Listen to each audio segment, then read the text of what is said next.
नमस्कार। आकाशवाणी से विश्व दर्पण के साथ मैं आशुतोष।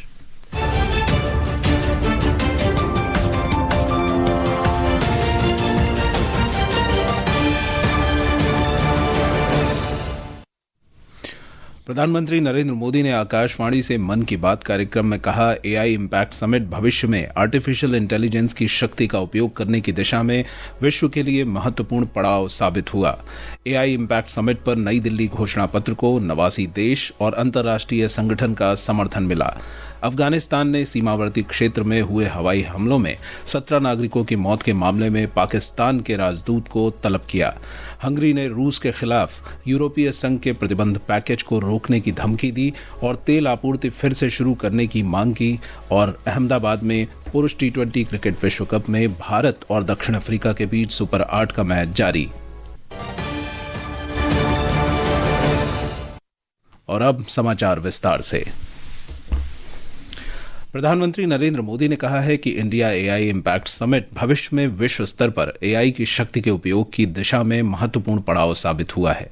आकाशवाणी से मन की बात कार्यक्रम में प्रधानमंत्री ने बताया कि समिट के लिए नई दिल्ली में कई देशों के नेता, उद्योगपति, नवप्रवर्तक और स्टार्टअप क्षेत्र से जुड़े लोग एकत्र हुए।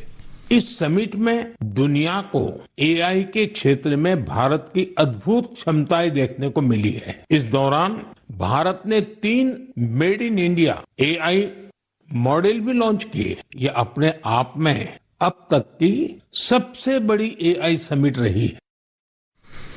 श्री मोदी ने कहा कि विश्व भर के नेता यह देखकर आश्चर्यचकित थे कि भारत आर्टिफिशियल इंटेलिजेंस की सहायता से प्राचीन ग्रंथों, ज्ञान और पांडुलिपियों का संरक्षण कर रहा है। प्रधानमंत्री ने समिट की सफलता के लिए देशवासियों को बधाई दी। श्री मोदी ने कहा कि वर्तमान टी20 क्रिकेट विश्व कप में कनाडा, अमेरिका, ओमान, न्यूजीलैंड, संयुक्त अरब अमीरात और इटली की टीम ने कई भारतीय मूल के खिलाड़ी हैं। ऐसे कितने ही भारतीय मूल के खिलाड़ी हैं जो अपने देश का गौरव बढ़ा रहे हैं, वहां के युवाओं के लिए प्रेरणा बन रहे हैं। भारतीयता की यही तो विशेषता है। भारतीय जहां भी जाते हैं अपनी मातृभूमि की जड़ों से जुड़े रहते हैं और अपनी कर्मभूमि यानी जिस देश में रहते हैं उसके विकास में भी सहयोग करते हैं। एआई इम्पैक्ट समिट 2026 में अपनाए गए नई दिल्ली घोषणा पत्र को 89 देशों और अंतर्राष्ट्रीय संगठनों का समर्थन प्राप्त हुआ है। यह आर्थिक विकास और सामाजिक कल्याण के लिए एआई के उपयोग पर व्यापक वैश्विक सहमति को दर्शाता है। घोषणा पत्र का समर्थन करने वाले देशों में Australia, France, Germany, Switzerland, Brazil, UAE, Canada, Israel, Britain, चीन, जापान, अमेरिका, रूस, सऊदी अरब, सिंगापुर और बांग्लादेश शामिल हैं। नई दिल्ली में संपन्न हुए इस समिट में विश्व भर की व्यापक भागीदारी देखी गई। सर्वजन हिताय सर्वजन सुखाय के सिद्धांत से प्रेरित यह घोषणा पत्र इस बात पर बल देता है कि एआई के लाभ मानवता के सभी वर्गों में समान रूप से साझा किए जाने चाहिए। अमेरिका के उप विदेश मंत्री जैकब एस हेलबर्ग ने आर्टिफिशियल इंटेलिजेंस के लिए अमेरिका भारत के नवोन्मेषी दृष्टिकोण की प्रशंसा की है। सोशल मीडिया पोस्ट में श्री हेलबर्ग ने कहा कि दोनों देशों ने एक संयुक्त वक्तव्य पर हस्ताक्षर किए हैं। इसमें दोनों तकनीकी नवाचार को प्रोत्साहन देने और निवेश प्रोत्साहित करने वाली नियामक व्यवस्थाओं को अपनाने और मुख्य धारा में शामिल करने का संकल्प लिया गया है। संयुक्त वक्तव्य के अनुसार दोनों पक्ष पैक्स सिलिका ढांचे के अंतर्गत सहयोग बढ़ाकर फिजिकल एआई स्टैक को मजबूत करने पर सहमत हुए हैं। दोनों पक्ष मुक्त उद्यम को बढ़ावा देने पर भी सहमत हुए हैं। विश्व दर्पण समाचार आकाशवाणी से प्रसारित किए जा रहे हैं। ताज़ा समाचार जानने के लिए आप हमारे social media handle X @AIR News Hindi को फॉलो कर सकते हैं। विश्व दर्पण में आपका फिर स्वागत है। पूर्वी अफगानिस्तान में पाकिस्तान द्वारा किए गए हवाई हमलों के बाद अफगानिस्तान ने काबुल स्थित पाकिस्तान के राजदूत को तलब किया है। इस हवाई हमले में 17 लोग मारे गए हैं और 1 दर्जन से अधिक लोग घायल हो गए। एक रिपोर्ट।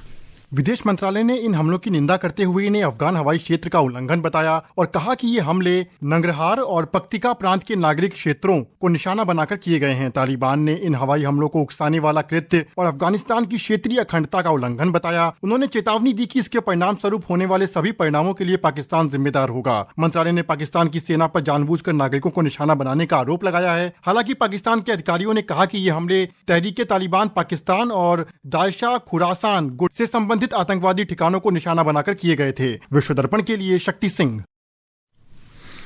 भारत ने रमजान के पवित्र महीने के दौरान अफगानिस्तान की धरती पर पाकिस्तान द्वारा किए गए हवाई हमलों की कड़ी निंदा की है। हमले में महिलाओं और बच्चों सहित आम नागरिकों की जानें गई हैं।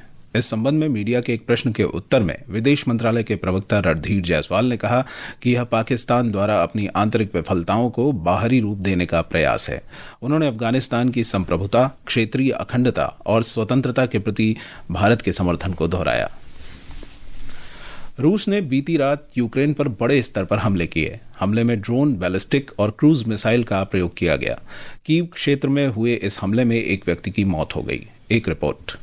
यूक्रेन की आपातकालीन सेवा ने आज बताया कि मलबे से 8 लोगों को बचाया गया, जिनमें एक बच्चा भी शामिल है। अधिकारियों ने ये भी बताया कि रूस ने दक्षिणी ओडेसा क्षेत्र में ऊर्जा अवसंरचना को निशाना बनाया। यूक्रेन की वायुसेना ने बताया कि इस हमले में लगभग 297 ड्रोन और विभिन्न प्रकार की 50 मिसाइल शामिल थीं। रूस के रक्षा मंत्रालय ने बताया कि उसकी वायु रक्षा प्रणाली ने यूक्रेन के 86 ड्रोन नष्ट कर दिए। मॉस्को के मेयर सर्गेई सोबियानिन ने कहा कि मॉस्को को निशाना बनाकर छोड़े गए 7 ड्रोन मार गिराए गए हैं। इस बीच विमानन नियामक रोसा व्यात्सिया ने सूचित किया है कि सुरक्षा कारणों से मॉस्को के 4 हवाई अड्डों पर उड़ानों पर प्रतिबंध लगा दिया गया है। विश्व दर्पण के लिए समाचार कक्ष से भूपेंद्र सिंह। हंगरी ने रूस के खिलाफ यूरोपीय संघ के प्रतिबंध पैकेज को रोकने की धमकी दी है और तेल आपूर्ति फिर से शुरू करने की मांग की है। हंगरी ने यूरोपीय संघ को कहा है कि जब तक उसे रूस से तेल की आपूर्ति शुरू नहीं हो जाती, तब तक वह यूरोपीय संघ के निर्णयों का समर्थन नहीं करेगा। हंगरी के विदेश मंत्री पीटर सिट्जार्टो ने यूक्रेन पर हंगरी को होने वाली तेल आपूर्ति रोकने का आरोप लगाया है। यूरोपीय संघ के विदेश मंत्रियों की कल ब्रसेल्स में एक बैठक होगी, जिसमें मॉस्को के खिलाफ गठबंधन की ओर से 20वें चरण के प्रतिबंधों पर चर्चा की जाएगी। रूस के खिलाफ प्रतिबंध को पारित करने के लिए 27 सदस्यीय गठबंधन का सर्वसम्मति से सहमत होना अनिवार्य है। बांग्लादेश में भारत के उच्चायुक्त प्रणय वर्मा ने आज बांग्लादेश के विदेश मंत्री खलीलुर रहमान से शिष्टाचार भेंट की। इस दौरान उन्होंने भारत की ओर से नवगठित बांग्लादेश सरकार के साथ निकटता से काम करने की इच्छा व्यक्त की। बैठक में उच्चायुक्त ने पारस्परिक हित और साझा लाभ पर आधारित सकारात्मक, रचनात्मक और भविष्योन्मुख साझेदारी के माध्यम से सभी क्षेत्रों में जन केंद्रित सहयोग को मजबूत करने की भारत की प्रतिबद्धता दोहराई। इससे पहले दिन में श्री वर्मा ने बांग्लादेश के विदेश राज्य मंत्री शमा ओबैद इस्लाम से भी मुलाकात की। दोनों पक्षों ने द्विपक्षीय संबंधों को मजबूत करने पर विचार विमर्श किया।